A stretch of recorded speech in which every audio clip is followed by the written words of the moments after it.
গত বছরের জুলাই আন্দোলনে যে সমস্ত বীর সেনানীরা আত্মাহুতি দিয়েছিল এবং যারা আহত হয়েছিল তাদের স্মরণে কিন্তু আজকে চাঁদপুরে প্রতীকী মিনি ম্যারাথন অনুষ্ঠিত হচ্ছে এবং এই প্রতীকী মিনি ম্যারাথনের আয়োজন করেছে জেলা প্রশাসন। এবং এখানে যারা শহীদ হয়েছিল সেই শহীদদের পরিবার এবং যারা আহত হয়েছে তারা তো অংশ নিয়েছে, তাদের সঙ্গে নানা শ্রেণী পেশার মানুষজন কিন্তু অংশ নিয়েছে। আর এই অংশগ্রহণের মাধ্যমে কিন্তু জুলাই যেই বিপ্লব হয়েছিল সেই বিপ্লবকে মূলত ধারণ করে চাঁদপুরের নানা শ্রেণী পেশার মানুষজন এই প্রতীকী ম্যারাথনে অংশ দিয়েছেন। এবং তাদের সবার একটাই কথা, অর্থাৎ যারা শহীদ হয়েছে তাদের পরিবারের কথা হলো যে তাদের সন্তান হারিয়েছে, সেই সন্তান হারানোর বেদনা তারা এখনো ভুলতে পারেনি, তবে তারা সেই ঘটনার বিচার চান।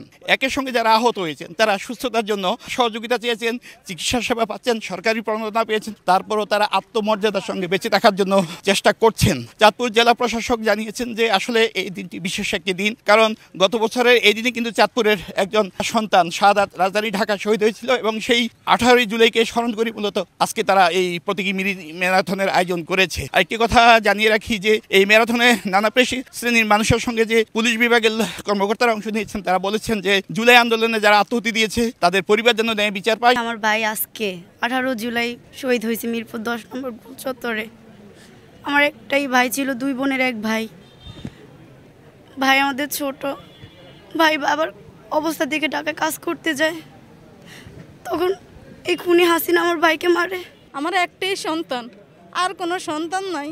আমার এই সন্তান লই আমি বহুত কষ্ট করছি, বহুত কষ্ট করে লালন পালন করছি। আজকে আমার সন্তান আমারে ছাড়িয়ে গেছে গা। কে আমার এই ছেলে আমার বুক থেকে খালি করছে। আগস্টের 5 তারিখে আমার ছেলে মারা গেছে। আমি এগুলার বিচার চাই আপনাকে সবার কাছে। আমার ছেলের তো আমি আর ফিরে পাইতাম না। মা ডাক আজকে এত মাস আমি শুনতে পারি না।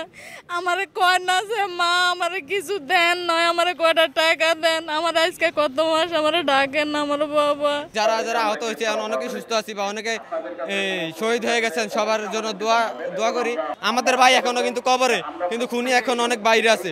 এটা আমরা সরকারের কাছে আবেদন জানাচ্ছি, এই খুনের খুব দ্রুত এই শাস্তির আওতায় আনা হোক, আর আমাদের এই জুলাই সদন এই 36 জুলাইয়ের ভিতরে দেওয়া হোক। জুলাই বিপ্লবের এই চেতনাকে ধরে রাখার জন্য আজকের এই আয়োজন। পুলিশের পক্ষ থেকে বিশেষ করে যারা আহত আমরা তাদের খোঁজখবর নিচ্ছি এবং তাদের ব্যাপারে বা যারা শহীদ হয়েছেন তাদের ব্যাপারে আমরা খোঁজ নিচ্ছি এবং বিভিন্ন ধরনের আইনগত তাদেরকে সহায়তা প্রদান করছে। এটা 2টা উদ্দেশ্য আছে। একটা হলো আমাদের যারা এই জুলাই আগস্ট গণ অভ্যুত্থানে যারা শহীদ হয়েছে এবং যারা আহত হয়েছে তাদের প্রতি শ্রদ্ধা নিবেদনের জন্য। আর দ্বিতীয় উদ্দেশ্য হলো যে উদ্দেশ্যে আমাদের এই ছেলেরা এই আন্দোলনটাতে ঝাঁপিয়ে পড়েছিল, আমাদের সেই গণতন্ত্র, আমাদের অধিকার, আমাদের বৈষম্যহীন সমাজ এবং রাষ্ট্র গঠন করার জন্য, সেই স্মৃতিটাকেই জাগ্রত করে তোলার জন্যই মূলত আমরা এই প্রতীকী ম্যারাথনটা করেছি। আমরা বিশ্বাস করি যে এই ছাত্র সমাজ ভবিষ্যতে দেশ গঠনে আবারও কাজ করবে। এতে নানা পেশার এবং মতের মানুষজন যেমনটি অংশ নিয়েছে এবং তাদের মধ্যে স্বতঃস্ফূর্ত আছে। আর শহীদ পরিবারগুলো তাদের এখন একটাই সান্ত্বনা, অন্তত তারা মুক্ত মনে কথা বলতে পারছেন। ফারুক আহমদ, সময় সংবাদ, চাঁদপুর।